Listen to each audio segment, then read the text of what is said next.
আপনাদের জন্য কত কিছু আয়োজন করা হয়েছে, আপনি তো কিছুই মুখে তুললেন না। ধন্যবাদ, কিন্তু এখন আমি এসব কিছুই খাবো না। তবে হ্যাঁ, ঝিলমিল যদি আমাকে 1 কাপ চা বানিয়ে খাওয়ায় তাহলে খেতে পারি। আপনাদের রান্নাঘরটা কোন দিকে?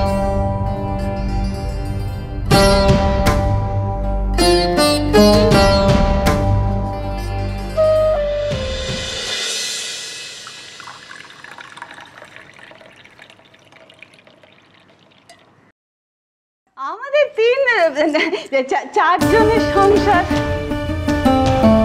ছোট রান্নাঘর দেখার কি আর আছে।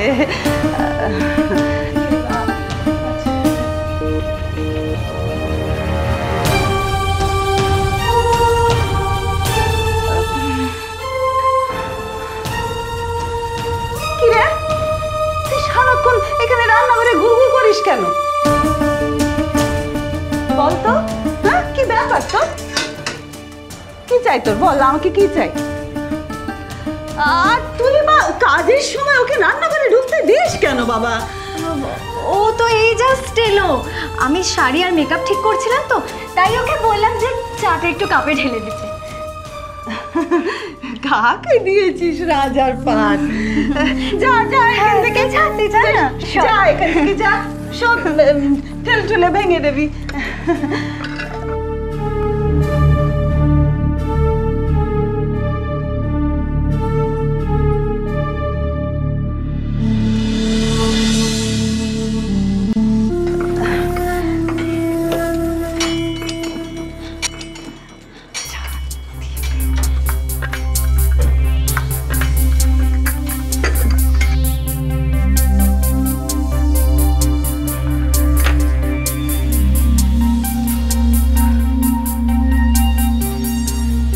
আরো লাগলে বলবেন, আসলে এই বয়সে তো বেশি চিনি খাওয়া উচিত না, তাই অল্প করেই দিয়েছি।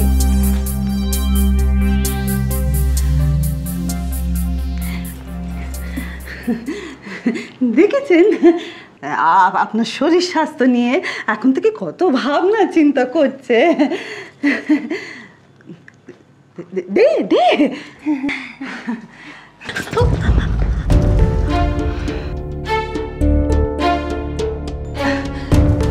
কতবার তোকে বলেছি ওকে দিয়ে কোনো কাজ না করাতে, দেখলি তো চায়ের কাপটা কিরকম টুবু টুবু করে ভরে দিয়েছে। ঠিক বলেছো মা, আমি করলে এটা হতো না। ওই মেয়েটা কিছু পারে না তো।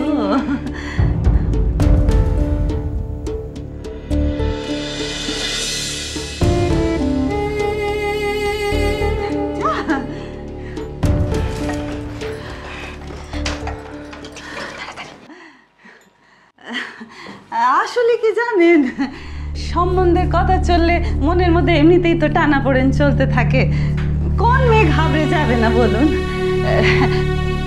ঝিলমিলের বাবা যখন আমাকে দেখতে এসেছিল তখন আমি ঠিক এভাবে শাড়িতে হোঁচট খেয়ে কাপের প্লেট শুধু একেবারে।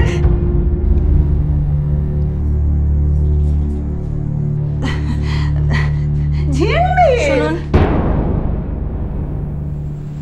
ওদের চাটা বানাতে দিন, চলুন আমরা ঘরে গিয়ে বসি। চৌধুরী বাড়িতে একবার গেলে আপনি বুঝতে পারবেন ওদের ব্যাপারটা কত হাই ফাই।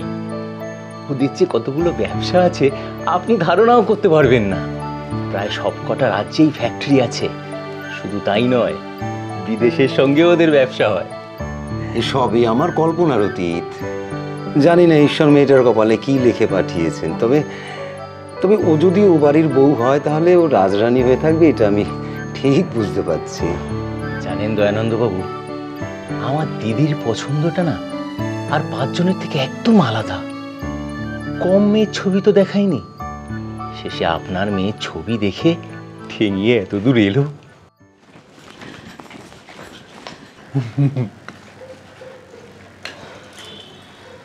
মহেশবাবুর কাছ থেকে আপনাদের কথা শুনছিলাম, সব জেনে শুধু এইটুকু বলতে পারি, আমি একজন সাধারণ মানুষ। আমাদের দিক থেকে যদি কোনো ত্রুটি হয়ে থাকে তাহলে নিজ গুণে দয়া করে ক্ষমা মার্জনা করবে। এভাবে কেন কথা বলছেন গোস্বামী বাবু? আমি এখানে এসেছি আমার ছেলের জন্য বউ পছন্দ করতে। সেখানে সাধারণ অসাধারণ, ক্ষমা মার্জনা এসব প্রশ্ন আসছে কেন? না মানে ওই আসলে আমি কোনো আসলে নকলে নয়, এখানে প্রথম এবং শেষ কথা হচ্ছে মেয়ে পছন্দ হওয়া। তাহলে আমাদের ঝিলমিলকে নিশ্চয়ই আপনাদের পছন্দ হয়েছে। বাহ, ভারী সুন্দর কাজ। এটাও নিশ্চয়ই হাতে করা? হ্যাঁ, ঝিলমিল বানিয়েছে নিশ্চয়ই। হ্যাঁ, আপনি তো দেখছি দেখেই সব ধরে ফেলেছেন।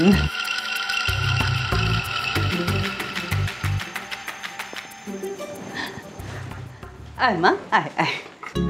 ভালো, কি সোনা, কি সুন্দর চা করে এনেছে।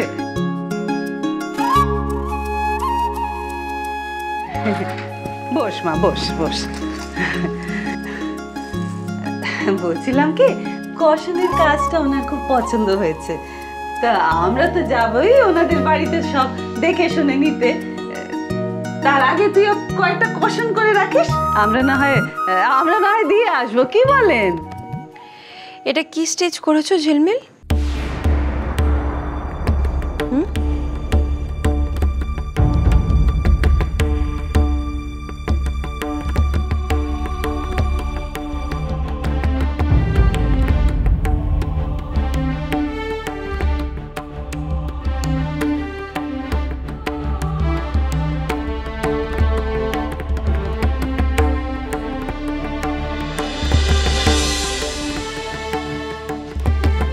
এটা তো সবাই জানে। আমি ঝিলমিলকে জিজ্ঞেস করেছি, ওই বলুক না মিসেস গোস্বামী। বলো ঝিলমিল, কি স্টিচ করেছো এটা?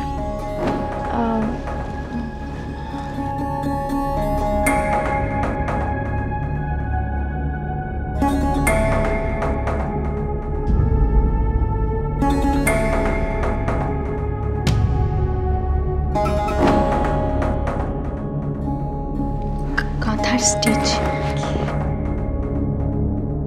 কাঁথার স্টিচ।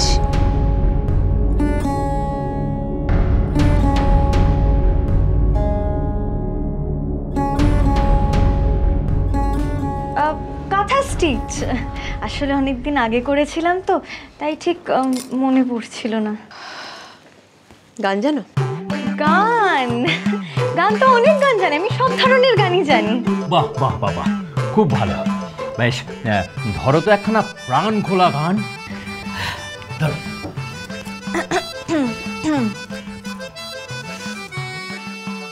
देखा तुमको जब से बस देखा तुमको यारा, तुमसे कोई अच्छा है ना तुमसे कोई प्यारा, यूं नजर ना फेरो तुम, मेरे हो मेरे तुम, कह दो ना यू आर माय सोनिया। टिंग टिंग टिंग टिंग टिंग टिंग टिंग टिंग टिंग टिंग टिंग टिंग टिंग टिंग टिंग टिंग टिंग।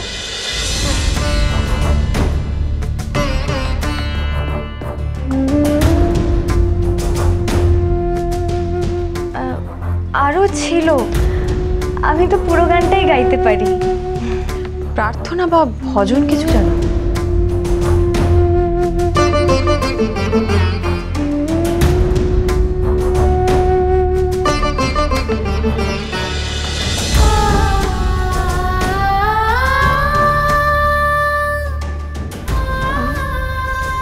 ভজন এখন মানে পুজো টুজো হলে না হয়। তুমি জানো কি,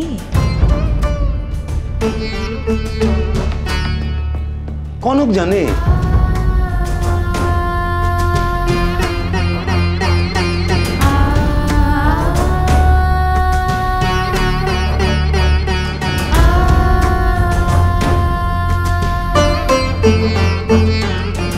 উনি ভজন শুনতে চেয়েছেন, একটা ভজন গিয়ে শোনা না মা, গানা মা। দেখো সখী সাজিনো নন্দ কুমার, দেখো সখী সাজিল নন্দ কুমার, দেখো সখী সাজিল বরণ।